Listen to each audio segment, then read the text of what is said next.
Hello, everyone. I'm Juan de Dios Collado, and I want to welcome you to Vets for Unity Voices of Valor. The idea behind starting this podcast and YouTube channel was to give veterans a platform to speak up for freedom and unity. Recent events like the assassination attempt on former President Trump have shown us just how divided our nation can become. Veterans are special people who have been willing to put their life on the line to defend the ideals this country represents. Some of us have had conversations with individuals who expressed a desire to see harm come to President Trump, and this has motivated me to create a space for open dialogue. We need to help everyone understand that while we may never agree on everything, there is no need for violence or for us to lose our humanity over differences of opinion or ideology. We must be mature enough to have open conversation about our disagreement and be able to spend quality time socializing with people we disagree with. After all, isn't it common to have disagreement even with our own families? Today, we have the honor of hosting two very special guests, both of whom are veterans with distinguished careers. First, let me introduce Master Sergeant Luis Lopez. Retired Master Sergeant Luis Lopez had an impressive 37-year career in the U.S. Army, enlisting in January 1981. Master Sergeant Luis Lopez is from San Antonio, Texas. He completed training at Fort Jackson, South Carolina. He served in various leadership roles, including combat tours in Afghanistan in 2011, Iraq, Kuwait in 2004, and Saudi Arabia, Kuwait in 1991. His education and training includes Lean Six Sigma Black Belt, EO training, and various leadership courses. His numerous awards and decorations include the Legion of Merit, Bronze Star Medal, and Meritorious Service Medal, 4th Award. Louis, thank you for being here today. Thank you for taking the time, and thank you for your service. Thank you for having me, Juan. I'm blessed and I'm honored to be your guest today. Thank you. Thank you very much. And what do you say we get our next guest on? Next, we have Chief Warrant Officer Walter Armstrong, who joined the military in June 1986 under the Delayed Entry Program after earning an associate degree in electrical engineering. Starting as a 29E electronic radio repairer, he quickly rose through the ranks to become a sergeant and section leader in under 4 years. He was deployed to Operation Desert Shield, Desert Storm, and decided to continue serving in the reserves, which allowed him to maintain his military status. During his career, he faced personal challenges, including a divorce, but continued to excel, becoming a warrant officer in the late 1990s. Thanks to the encouragement of a chief warrant officer during a field exercise, he transitioned to a 948B electronic system maintenance technician and led the maintenance section for the aviation intermediate maintenance. Over his career, he was deployed to Bosnia, Operation Iraqi Freedom, Afghanistan, and Saudi Arabia. Armstrong retired from active duty in 2019 and fully retired in December 2023 after a distinguished 32-year career. Chief Armstrong, thank you for your service also, and thank you for taking the time to help us to speak up for unity in America. Thank you for having me here. And I just want to say it's an honor to be here. And I thank God that I can voice my opinion and hopefully spread wisdom and understanding to everybody. Thank you. Thank you very much. So let's go ahead and get the whole crew here together. All of us here, we can see Louis again. Louis, welcome back. And so now let's get started with the current event. And I'm going to go ahead and start off with some slides at the bottom where it says Voices of Valor, Veterans for American Unity. I wanted to let you know that I wanted to have veterans speak up because your voice matter. And I think it's important that America listen to what you have to say, because who better to speak than the men and women who are willing to put up their life in the line for the freedom that this country represents. I know I come from a third world country, and I really appreciate what we have here. And I really want my children to make sure that I want to make sure that my children have the same opportunity that I have. So thanks again for doing this. and I probably had different perspective, different things to go over when I first asked you guys to come on. But of course, we have to discuss what happened last week, which is part of, believe it or not, uh, the reason I wanted to do it was to kind of avoid things like that, things like what happened before, because I actually had people. I have met this lady when I was donating blood a few years ago to make it quick, and Donald Trump came on, and the lady got up and say he needs to be shot in the head, and I was shocked to actually, because it was the first time that I actually experienced that somebody would say that about the office of the presidency. I know Trump is a very controversial subject, but as veteran, I always respected the office no matter who was there. So, and a few other things happened that actually say, no, we need to speak up. We can't be going like this. We can't have a red states of America and a blue states of America. We need to try to do something about it, and I know you guys can. So uh, let me start with you, Chief Warrant Officer Armstrong. What was your reaction? What went through your mind last week when you saw the news? Well, usually there's a issue with the person, and we talked offline, and I'm just going to share my personal view. In my generation, the Boomer generation, and I remember back in the day, like, say, for instance, if you had a point of view, I had a point of view. And even though they didn't mesh, you respect the man or the woman who had that point of view. And you just move on.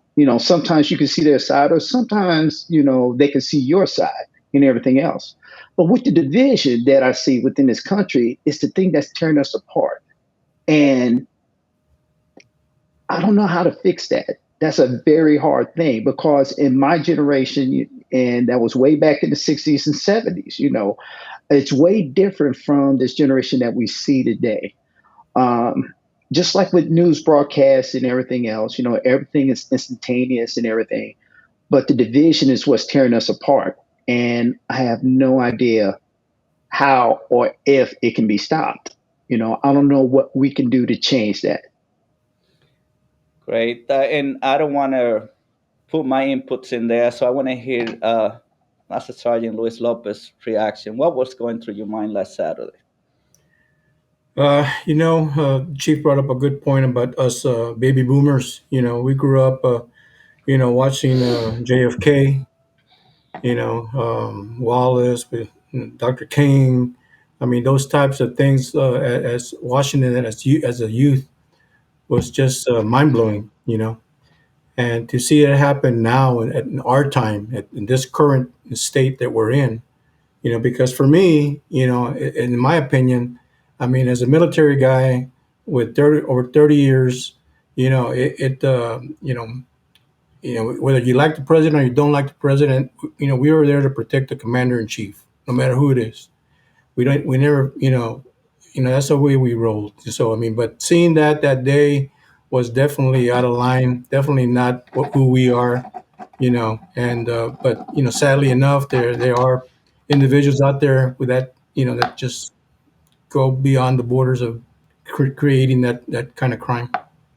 And I would not worry so much if it was just one incident, but what really worries me is to actually be confronted with the fact that we actually getting a lot of people that are getting very aggressive, very close-minded when it comes to listening to the other side, and this is happening on both sides. So that's why we're here, because it's not a problem of one side or the other. It's a problem that we all have to own up to, and I think politicians have to own up to this. The news media have to own up to this. Uh, but just because of my own experience, I mean, I had people that kind of say, don't worry so much about facts. It's like, what am I supposed to go by? Feelings? We can get in trouble if we just go by our feelings. So Mhm. next, I have. Do you think people have a legitimate concerns about the possibility of the failures of being intentional, the failures by the Secret Service? Uh, because there was a lot of things that went wrong last Saturday. Even novice would say that they would never make mistakes that the Secret Service did last week. Let's get that out there. What do you guys think about it? Let's go ahead and start with you, Master Sergeant Lewis. You know, when you have those type of events, there's always a format of this is what we're doing, this is what we're protecting, this is a line of sight. I think the communication was the key thing here, where you can't say, well, the local police are the ones going to be working the outside, boundaries or what. I mean, it entails there was a lack of security, yes. The decision making of why wait, if you see something, just hey, put it out there, take it, do what needs to be done to stop that. And those are the things that even now here in Texas, where I live close to Uvalde, are one of the main things that when you have something like that going down with at a school or all these places, if the security process is not done correctly or follow procedures, then we got a problem. Chief? Yeah, he's definitely right on that. One thing I will say is that when you have two different agencies, so everyone is focused on the Secret Service, but don't forget you got the police department, which is right there, and they should have a channel for communications. From what I understand, a civilian saw the guy trying to get onto the roof first. Yeah. And I don't know what their communication protocol is between the Secret Service and the police department, but that would have been a critical thing. And if there was a police officer that was there, and what I've heard is that there was a police officer that climbed up to the roof, and then the young man turned his weapon on him, and then the police officer jumped down because he was at a disadvantage. I don't know the channels of communication that those guys had, between that police department and the Secret Service. I have no idea, but that's one of the key parts. And that's with anything, when you have communication, trusted form of communication, that where you can inform one entity that this is happening on this end to another entity, it would have greatly reduced that. And I think maybe that could have prevent the guy from taking shots. But just like in the military, we cannot, check all the boxes. Maybe I can put that, or nothing we have is foolproof. We just do the best we can. So since I don't know what the Secret Service and how they communicated, I don't know who's at fault. I don't even put blame on them because I'm not in that situation and I just don't know. Don't you have somebody walking around the whole scene? Like, I mean, wouldn't you think that if somebody has a shot at 160 yards, I mean, we're talking about a sniper can get you even at 1,000 yards or more. How could that happen? I mean, it's really we are supposed to be the best military, the best force in the world. It's just mind-boggling to me. I want to share a short video with you. First, I have to get it from Kim Arvinson because she had I couldn't find the actual video myself. I don't know if they took it down or anything like that. But let me.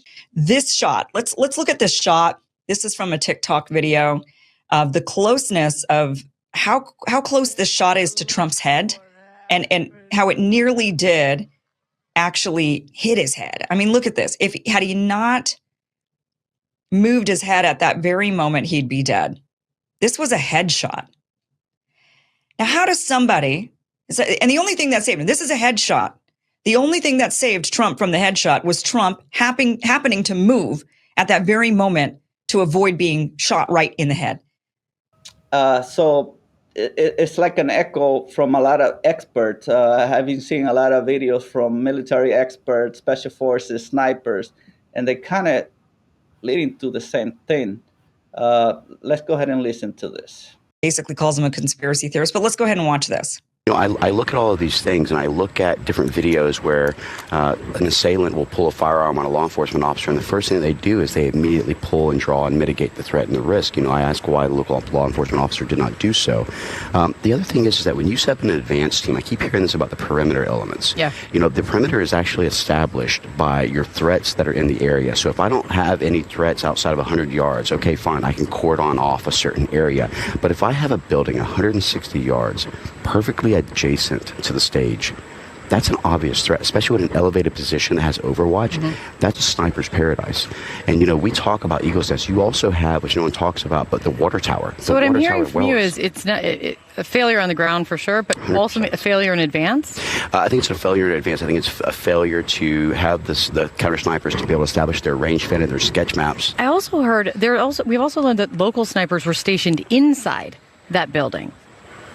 I haven't heard that piece of it yet, but that doesn't necessarily make sense unless they were actually in a window which was backed off, because a lot of times you'll get yourself in there. Sometimes you expose your rifle in a way to try and do a force protection or a show of force that actually stops things.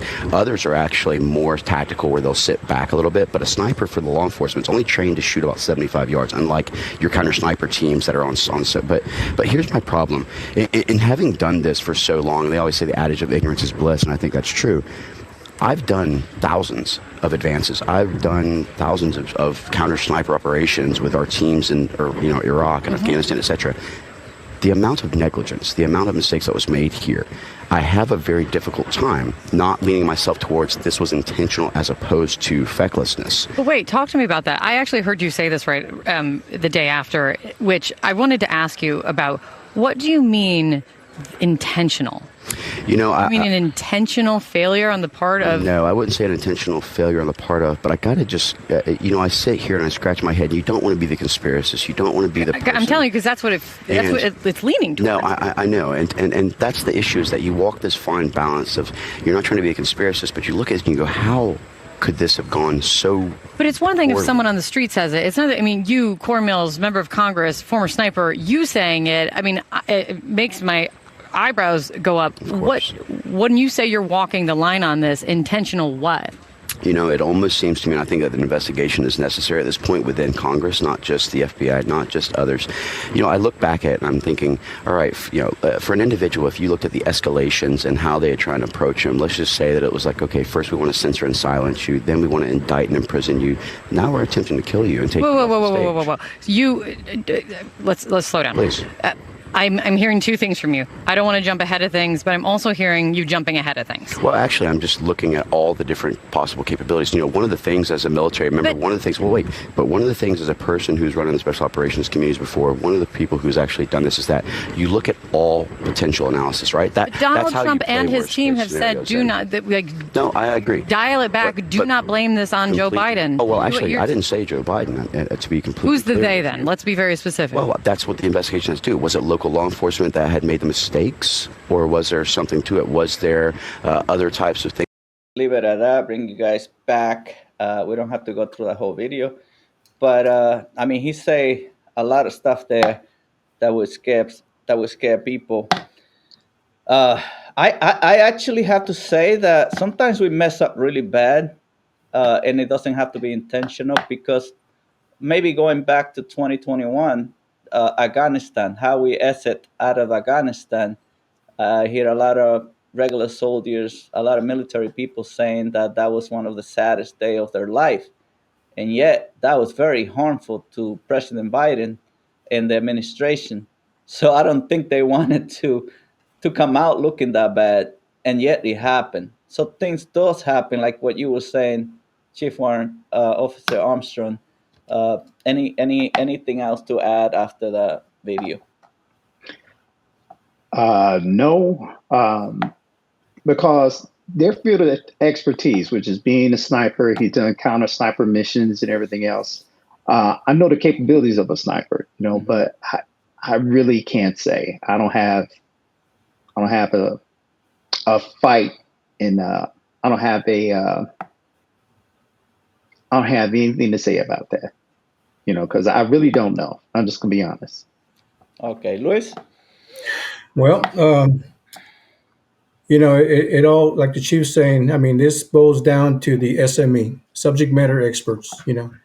And, the thing about what they're talking in this video is what happens anytime a situation like this happens, it automatically becomes a conspiracy. Well, somebody's got their hands in this. How are we going to prove, right? Because you got to have that, you got to, make sure you got that, finding out exactly the points. Because I know, looking through all this videos and, all the different stations and social media, that there was enough time from when the people on the ground saw that guy up in the building, and even the cop going up there trying to look over, that from that time to even the snipers up in the top were already pointing their weapon down range, to that, and yet the president was still talking there. I think the minute they saw they saw that gunman out there, that should have just shut down the whole thing, automatically. And there was like a gap in there. They kept it going. So Yeah, there's a yeah. there's a communication gap from the local or whatever. But again, that needs to be investigated. It needs to be brought out. And I think somebody, like always, somebody's going to be a goat on this. But Right, right. but again, I'm not a subject matter expert in that area. I'm just saying, like you said, I'm just a veteran here looking at this, because you know what, when we did leave Afghanistan, and my battle, all my friends that were with me and everything, I know it, to me, it brought anxiety for the fact that the things that we were doing out there, and because we were logistics, we were doing a lot of good for the people of Afghanistan, the women, the kids. There was infrastructure. There was a lot of good things that were happening for them. I mean, it was just the way things were going then. When the way he pulled out, it definitely, it should have been another way. To have moved these soldiers out, the American people that they left behind, equipment that got left behind.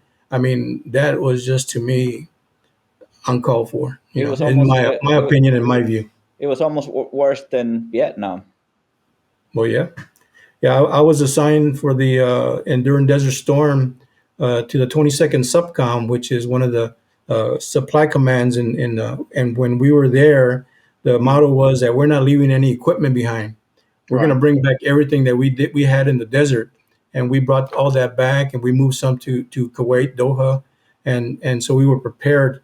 But again, that's the logistics of doing things the right way. And when we left there, we left of millions and dollars of equipment that all for not, to be taken over by the Taliban. If not billions. And that That's the part about this that bothers me is that this makes this makes the U.S. look weak, and it has consequences. And then this is another thing that happened. I mean, this makes us look bad. What happens Saturday? It doesn't matter what side you're on. If it happened to Biden or if it happened to Trump, this makes us look bad in the eyes of the enemies, and it looks us look weak, I think. So, and I have that concern, like what you were saying, Luis, that the people saw the threat before. Well, I take that back, because now they're saying that they actually knew about half an hour to an hour before that that person was a threat, and then they lost them. So mm, that's probably even worse, because then we had even more time. But it's really bad when you actually have the civilians detect the threat before the Secret Service or before the snipers. That leaves a lot to say. So, and the Afghanistan thing, that's a whole different subject. That could be a whole video on its own. I know a lot of Hmm. people were very frustrated with that, and I'm pretty sure you, as veterans, wish that that never happened. How did this news impact your views on the current state of our country? Because this is why we started this channel for. We were worried about the state of the country, the state of the union. We don't want to get to a point where we say, okay, enough is enough. We got to go our way and you go your way, and split up. We don't want to get to that point, and I don't think we're even close to that point. Thank God. It's hard to say because, this country's been divided for such a long time. And everything, I'm not saying everything is coming to a head, but that's what it looks like. Um, and what we need to do is to find some type of common ground where we all could just meet together. And don't be so defensive. Don't be so fearful to the point to where you can't just listen to this man's views and then understand it, and he can listen to your views and understand it without being judgmental, without being critical or being cynical. But in this world, the way it is now, you can't say that. You got so many people that will go ahead and bring up fake email accounts and go ahead and judge you without really knowing you or knowing the full measure of who you are. And that's how this world is. You got so many people that hide through emails, they hide with fake Facebook accounts. You got fake Twitter accounts or X accounts, whatever you want to call it. But the thing is that we just need to find a solution to this, and it's got to be somebody way smarter than me. God is the only one that would know, that would try to get us back on track. Because I've served with a lot of great men and women. Mansar and Luis Lopez, I've served with him, and I've always thought about he was a great guy, and he still is. Because at the core of it, we served together at a very hard time. When we first got over to Afghanistan, we went from 90 degrees in Texas to 120-degree heat. And we were in these vests, with armor plates and everything. And it was probably one of the hardest times that we had to deal with. But we were all together in that, because it seems like when you're in the military, the way I feel about it is that everybody works together. And, that's our job. And it's not just our job, but we actually believe in it. And if you believe in something, you can actually try to make it happen. But one person necessarily can't do it. It takes a group of people with the same drive, the same passion and ideals to get the mission done. And so that's how I feel about it. But if there's a way we can do that and have everybody in the United States to just work together, don't be so critical of each other. Listen to this person's views. Don't criticize. Let them listen to your views. So that way they can better understand, hey, this is where Master Sergeant Lopez coming from. This is where Chief Armstrong coming from.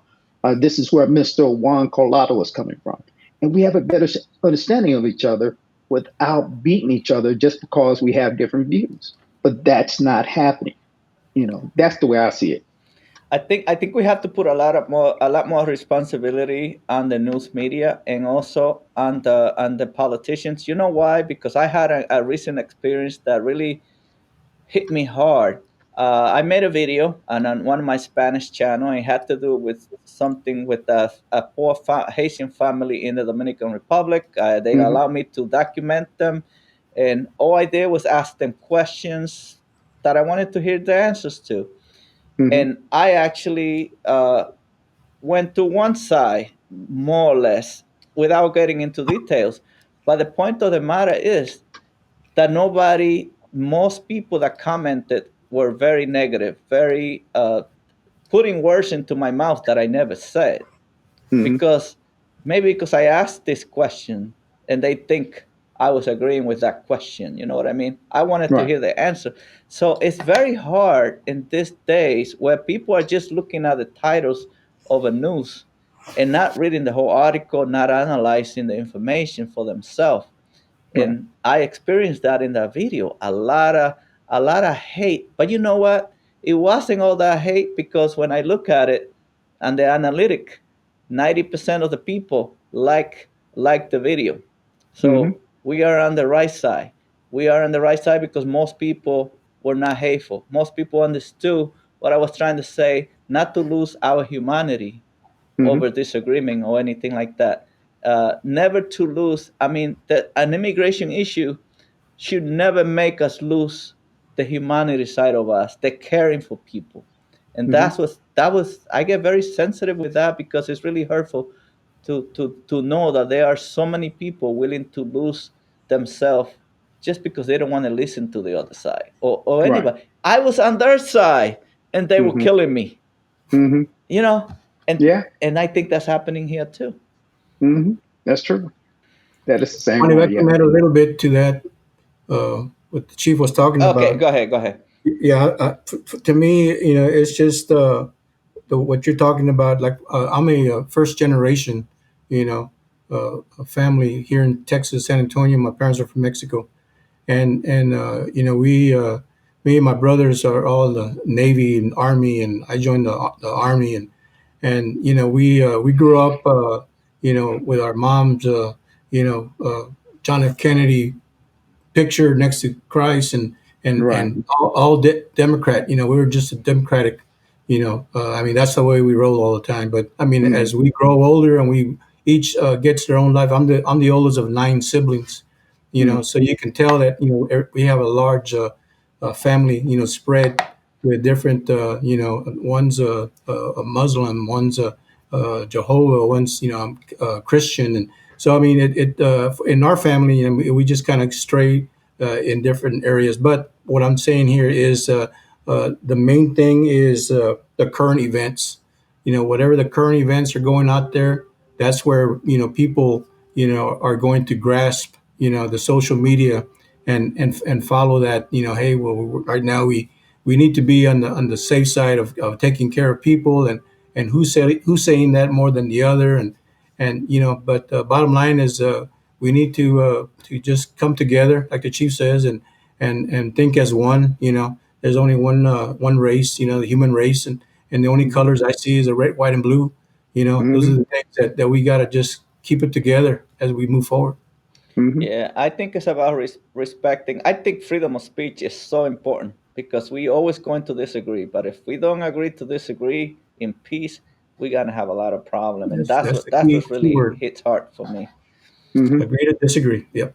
What message do you have for those disheartened by our political division? And I guess it's part of what we spoke about, but from my input, freedom of speech, respecting each other, and I'll let you guys speak because I don't want to be the subject of the conversation Gotcha. here. I want you Mm-hmm. guys to speak. Luis. It's one of those things that my mom always said, if you ain't got nothing good to say, don't say nothing. Stay in your lane, stay in Yes, your David. lane. Mm-hmm. But I mean, it's far beyond that now. That people opinions, people voices, people are just saying things that get persuaded or the wrong way. But like I said, I mean, and for myself, it's just I'm just one of many veterans out there with my own opinion. I mean, when I get to the polling, I'm going to make the decision that just makes sense to me. No matter what Democratic or Republican, whoever. I mean, I do my research and trying to find out, who they are, what they can do to better, the states, the Senate, the Congress, whatever, even the presidential. I mean, that's what we got. We got to go with. I mean, we'll make that decision when that day comes. But the way things are happening right now with President Trump, assassination, with the situation of Joe Biden's, his age, and how the Democratic committee is looking at him as trying to replace him. I mean, this is historical. I mean, this has never happened. So I mean, we're going through something that I'm lost at words. Yeah. I don't understand that part because they had the opportunity to put somebody younger. I mean, there was some obvious Yeah. concerns about Joe Biden even then. Why couldn't they? I mean, they had so many candidates back in 2020. Why did Well, I don't well, understand. well, I look at it this way. When we were growing up, they say, anybody in class, what do you want to be? I want to be president. You don't hear that no more. You don't hear that one person's like, yes, I want to grow up to be president. And that was back in the 70s, 80s, and 90s. Uh, and now you just don't see that. You don't see that one person that's like, okay, I want to be president. Or maybe I'm missing something. I have no idea. But you don't see the younger generation that want that level responsibility or exposure. Because when you do something good or bad, everybody's out there. And technology is to the point now to where it's instantaneous. If you've done something great or you just suck. I mean, there's no better word that I can put out there. and it's so judgmental because you don't have all the facts of what they have to do. If they have to do a hard decision, the president, and it just, it was something that has to be done, that dude will be criticized. Matter of fact, his legacy will be tarnished by that decision. May or may not. We just have to see how it goes. And it's just like with any president. When I was growing up, matter of fact, in the military, I've always believed that no matter who's president, whether it's someone I liked or someone I don't like, I will serve him because he is the new leader. He is the leader of our country. And maybe he has some new ideas that he has that I've never seen before. Maybe it work, maybe it won't work, but he is still the president. And and there's no denying that. Just like with every election. So you had the Bushes, you had Ronald Reagan, you had Trump, you have Obama. All of these presidents bring their past experience to the table. And whether for good or ill, I just have to have faith in him. And sometimes it works and then sometimes it doesn't. But he's got to do the best that he can do. And he also has to surround himself with people that are wise, have experience, so he can make the best judgment that he can for every situation that may come up. So being president is a highly difficult position that nobody can train for. Nobody. So when a person is ready to go do that, we just have to have our prayers and hope for the best.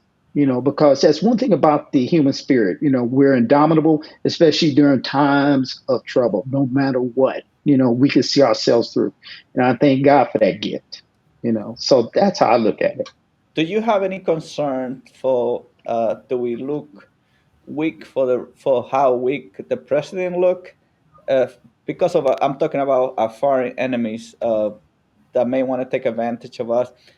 And does it make us also look weak if they actually replace them? Because in some ways they knew about it for a long time, but now because of political convenience they want to replace them. Uh, how does that affect us? Yes. And you got to admit, the USA, we're the front stage for the whole world. Okay, Biden is actually what, 3, 4 years older than Trump? Am I correct? I know he's older than Trump, but Yes. but not that much, older, but they both men are in their late 70s, early 80s. Um, yeah, they can see that we're in trouble, because of our leadership, because that leadership is going to expand to the rest of the world. Will the funding for Ukraine continue? The monies that we put forth NATO, will that continue? I mean, it's just a whole domino effect depending on who is in charge or who's going to be the next president. Hold on just a minute. So my thing is, like the chief saying, I mean, even though they're just 3 years apart or 4 years, it's what you're looking at the current moment of the body condition, the way he speaks, his mannerisms. I mean, there's definitely something going on here with Biden, to the fact that it's just obvious that when the committee, the Democratic Party, is already talking about replacing him because they feel that it might warrant not winning the election. I mean, that's one thing for him, and of course for Trump, everything that he's gone through with all his trials and And things that legal he's done. battles. Yeah, the legal battles, and the things that happened at the end of his election, and all the assumptions and things that he's been labeled as going on in his life. So, Mhm. but again, if you paint the picture pretty, like they did to me, the way they're saying that we're gonna make sure that we don't look weak, that we're gonna take care of the veterans, that we're gonna do this. I mean, everybody's gonna have to say the right things to make sure they move forward to the next stage, and Mhm. and that's why, to me, I mean, this assassination put Trump a little bit higher now, for the fact that he wouldn't be here right now if he would have just turned a little bit more to one side, and just like that diagram showed. I mean, that would have been a disaster to see Yeah. an assassination like that happen in front of a TV and in front of the world. I, Definitely would have put us in a position of being weak. I Hmm. definitely. I mean, that would have been. I mean, that could have been very bad for this country if that actually would have happened. Because I mean, there's a lot of people that are very angry already. Uh, Hmm. it's concerning, and that's why I am concerned, especially with former President Trump. Whether you hate him or like him, that I feel that the case in New York should have never been brought up because he was the former president of the United States, and a lot of people on both sides agree that this case, especially that case in New York, should have never been brought up because I think for to bring those kind of allegation or cases against a former president, it's about not respecting the office of the presidency, but also the people that you're gonna have half the country feeling that the man they want in office is being persecuted. Whether he was guilty or not, it has to be something like he killed somebody or that he betrayed the country somehow. But these kind of cases doesn't seem to be strong enough to put a former president through court, especially when the same district attorney decided that he couldn't bring that case against him 3 years ago, 2 years ago, and then he brought it. What do you think about that? I mean, these are tough questions. I know these are dealing with a lot of major issues nowadays, but that's why we got to speak up. That's why we got to share our own opinions to hear everybody's point of view, so people know. Oh, I'm not the only one thinking this way. Oh, I got to listen to the other side because I'm not getting what he's saying. But let me see if I'm missing something. Hmm. Chief, Luis, what do you say? Yeah, I tell you what, it's just it's a sad situation in the sense of how much time, effort, money, people's time that I think that could have been done differently, that type of a trial, that was done for him. I mean, there's got to be better ways. I mean, it looked like there was nothing else in the news, so you got to put it out there. Convictions, toward the president and making us look bad. But I mean, that's the way it goes, and you got to move forward, and just that's already the cards will fall the way they're going to fall. That's Right. something I always said that, I mean, there's nothing we can do because you're already in it, and that's what's going to happen. Now, if it got to the point that there was, conviction, well, I mean, what's the next stage, or the what was brought up wasn't even worth it, for the time that was there. I mean, Hmm. we look at it and goes, man, what a waste of time.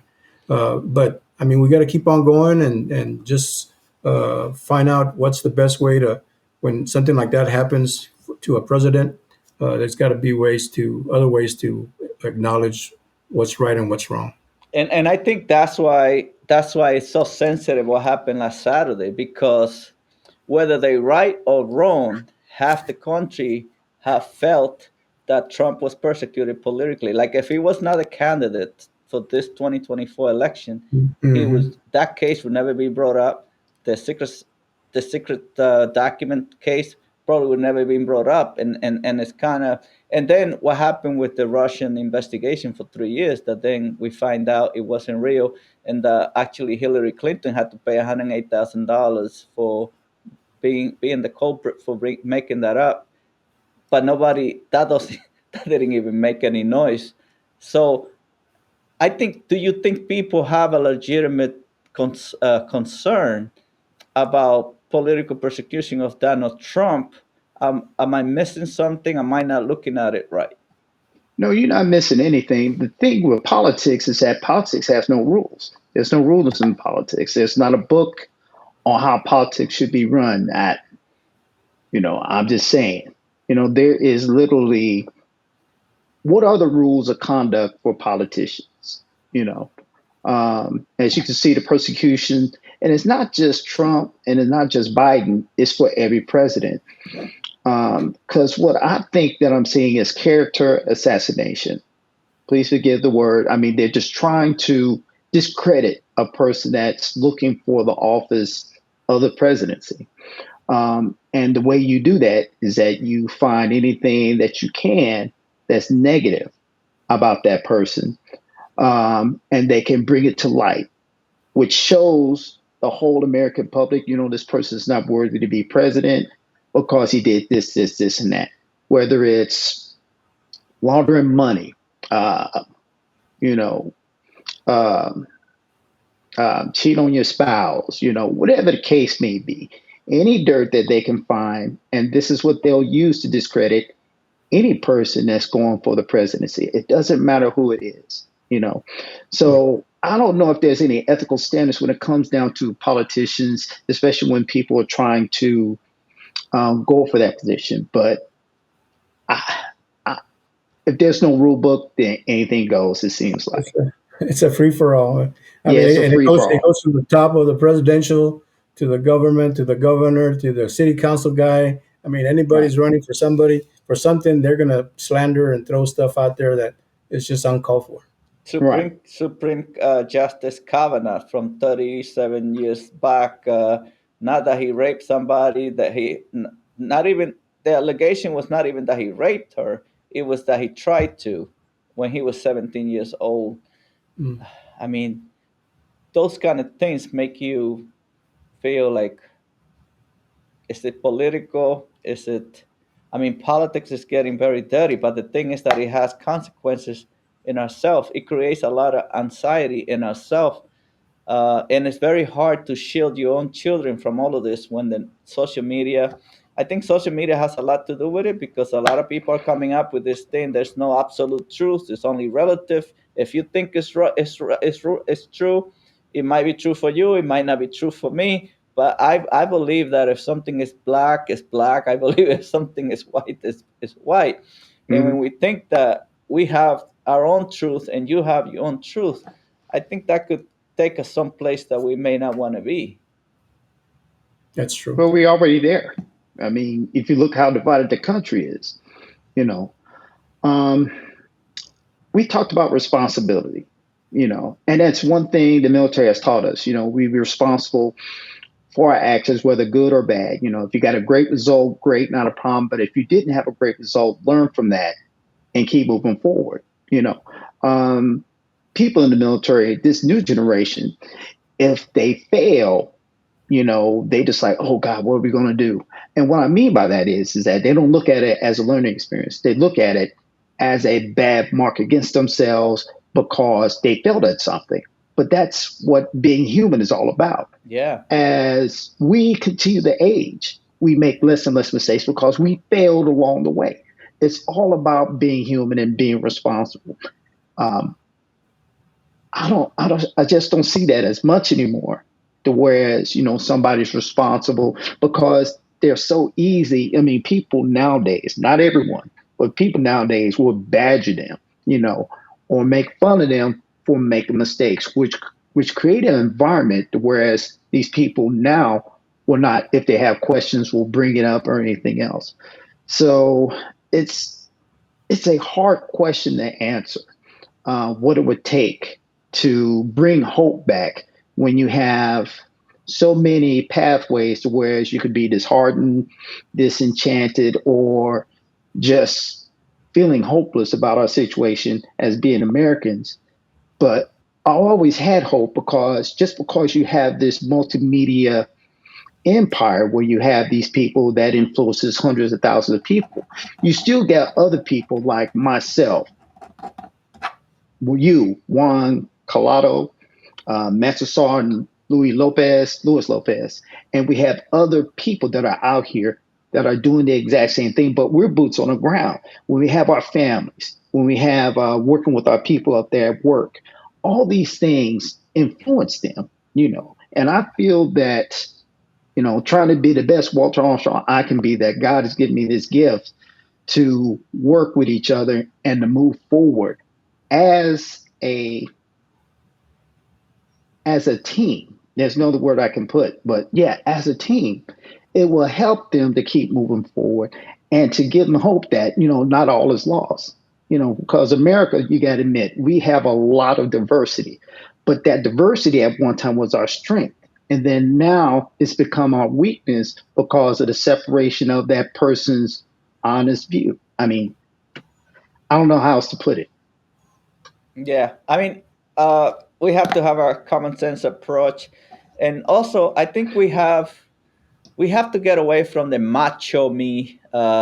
We have to. I think as we grow older, we become more sensitive. I mean, sometimes I think working with clients, sometimes I go to someone's home and I get confronted with someone, you start recognizing when you get older, you start seeing yourself, the bad things, the character problem that you have.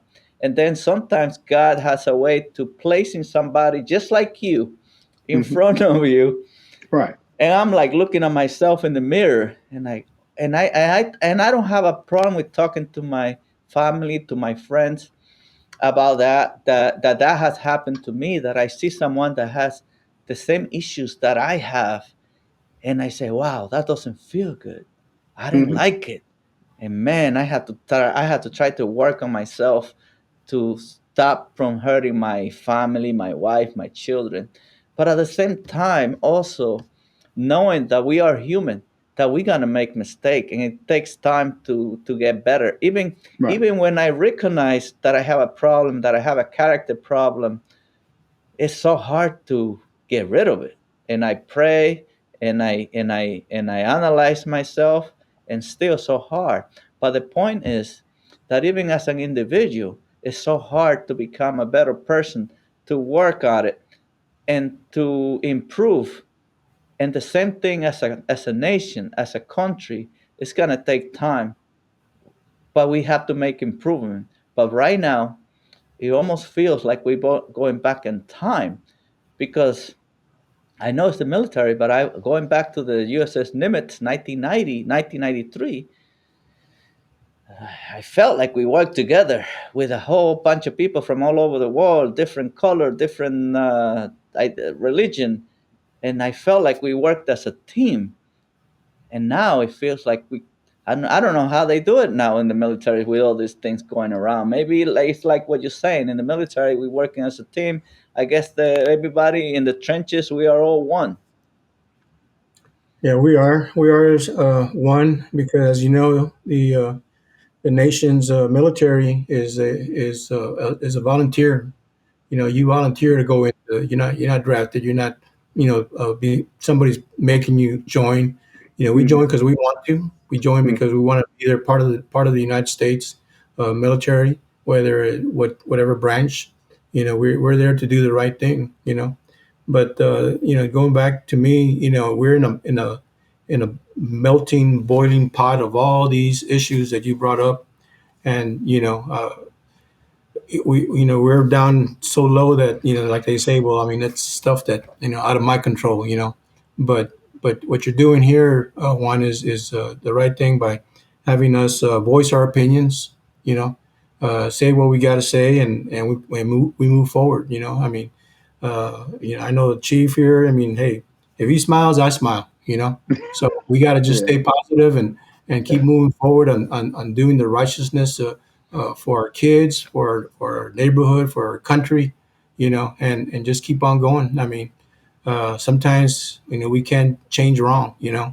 As much as we want to. I mean, there's just so many issues out there. Too many topics that are going on that they just got to be tackled, with the right people in the positions. Great, thank you, thank you, and again, I really do appreciate your time. I know we're getting close to the 1 hour mark here, so we can wrap it up. But I do want to hear your last words of encouragement for America, for American citizens, for immigrants, whatever it is that's in your mind. Uh, Go ahead, and I'll give the first word to Chief Warrant Walter Armstrong. What would you like to say? You know what? I thank God for me being here. You know, There's this phrase, and I remember, no, it's a phrase, it's a saying. And what it is that when you're born, you're supposed to go ahead and find your gift.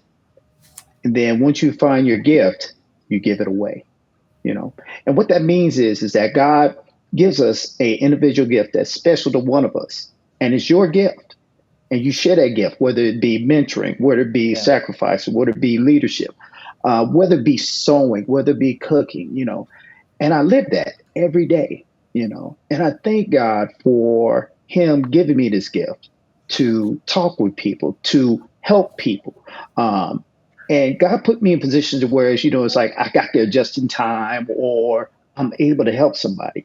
And that's all we got to do. If you could just help that one person to get over the hump, then that next person can get over that hump.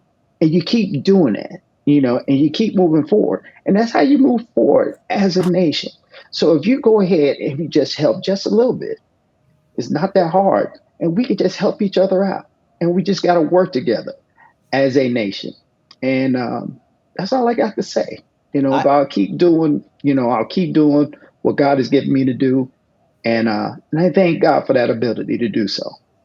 I want to ask you, and I'm going to ask you the same thing, Luis. Luis, I keep trying to say Luis, like I'm Yeah, not. You're not the only one, Mark, Chief. I've been called different names, but that's okay. Yeah.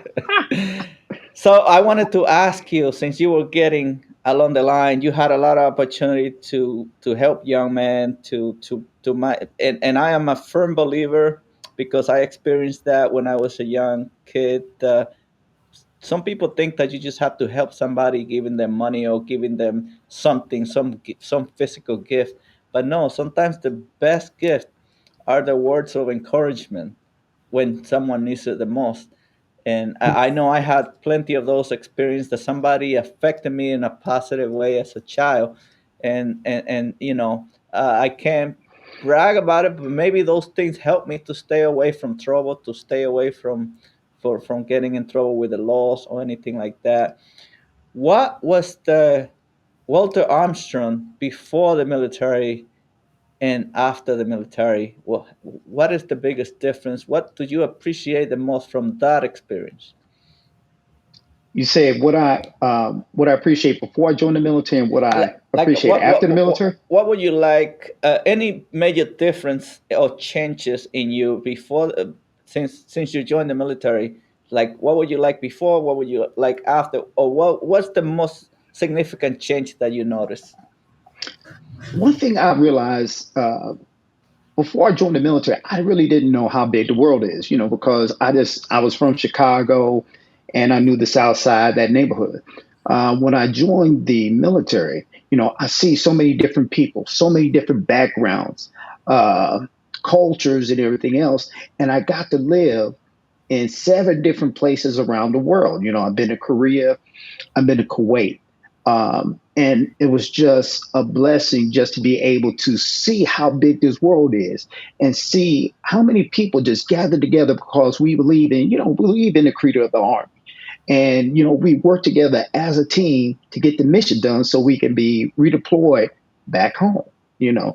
And so I've been deployed 5 times, and it's just something within the military, the Army, where we all just get together and we work together as a team. So once I got out the military, I do miss that. But that was the one thing I realized. It's just how big this world is with so many gifted young men and women that are there. And don't forget us winter soldiers, us old soldiers, because these old soldiers is what helps the next generation of the military to keep them moving and to keep them motivated and to make them strong within themselves to realize that they have a gift that they can impart and keep moving forward. So that's what I learned. Great, great. Thank you for that. And Mhm. Master Sergeant Luis Lopez, final words and what changed in you with the military? You know what? I think, like I said, I'm the oldest of 9, and we lived in the inner city of San Antonio, but in the barrio next to a project. And sometimes I even still get choked about this because my dad told me, he said, if you're gonna hang out with those kids, they're ill and doing bad things in the section, you're going to end up just like that. And what's worse is your brothers and sisters are going to follow you. So you need to make a decision of what you're going to do in your life. So I decided to finish school, kept on going. I did some college, but my brothers, I had twin brothers that joined active duty before me. One went to the Navy, one went to the Army, Roger and Ricky. And then I had a brother that wanted to join the Coast Guard, but he went to civil service, working at Tinker Air Base. Had a sister who works for the State Department. Had a sister who worked for the VA. So you could see how the pattern was by doing the right thing. And after my brother joined in, I joined the reserves. And with that saying that, well, if you join the reserve, you're not going to get activated. Next thing I know, I was in Saudi Arabia. So, but I'm blessed for that. There's a saying that if we're thankful for what we have, our hearts will find peace. Mm. So I think for me, in the deployments that I had, and during the time of my reserve, it was all in the high command, ARCOM level. It enriched me. The being in the reserves were nothing but Vietnam veterans that taught me the way of knowing things by reading the ARs, and being one step ahead of that officer, taking care of the chief, make sure. Okay. Yeah, but no, They Juan, get I the best mean, food. They get the best yeah, food all the time. yeah. So I mean, it's just it's been a blessing, and I always make it a point that no matter who it was, uh, in my platoon, my company, my battalion, everywhere I went, I teach the righteousness of instinct. If it's right and if it's wrong, it's wrong. You know, and you only need to just get better. By learning and doing the right things in life. And I'm blessed to be here. With my 3 deployments. And the time that I've served. So we just got to keep moving on. I also want to add one thing because I'm an advocate for Burn Pit 360. Yes. It's a program. If you look it up at Burn Pit 360 is a program where it help, and it's now in place for the in the VA, the PACT Act. So it's Mhm. part of the PACT Act. How my sister and my brother-in-law first came back with that dilemma of having breathing issues because they were stationed right next to a burn pit, and little by little they started finding out that soldiers were dying because of this, and they made a movement to make have them be aware of what was going on. Because in these burn pits they're throwing everything in there, body parts, tires, refrigerating things, you name it, they just burned it all at one spot. So now that the PAC deck is in place, I always encourage all my veterans out there to go in there and apply for that so they can help their disability rating and keep on going. Because again, it's you served, they're supposed to be taking care of us. And if you Mhm. got something wrong, like again, all these little things that are going on right now, I mean, it brings anxiety to me because of the way America is going, and the way Afghanistan went down and things like that. But I mean, we just hope and pray for the best of our nation, the best for each president, and we just keep on moving forward. Great, thank you. And you mentioned your father. That's what I was talking about. Some words of encouragement, of advice that you took it. Thank God that you took it, and that's what I'm saying. And sometimes I know, like both of you, you've probably been that father figure for a lot of young men in the service. A lot of people didn't have the father in the home. Nowadays, more than ever, and that's a very important part. And that probably has a lot to do with the problem that we're facing nowadays too.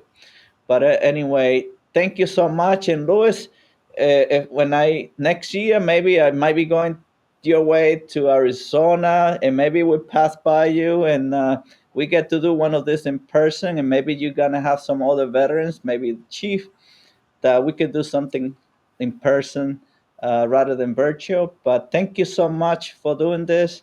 Appreciate it, and I hope that you guys are willing to get a call once in a while. Hey, we have this topic. Let's discuss it, and I hope to have you guys back. And thank you so much. Thank you for your service. God bless you. And I'm here in New York anytime. Mhm. Thank you. Thank you, Thank you Chief. very much, sir. Thank you, Juan. Mhm. Take care. See you next time.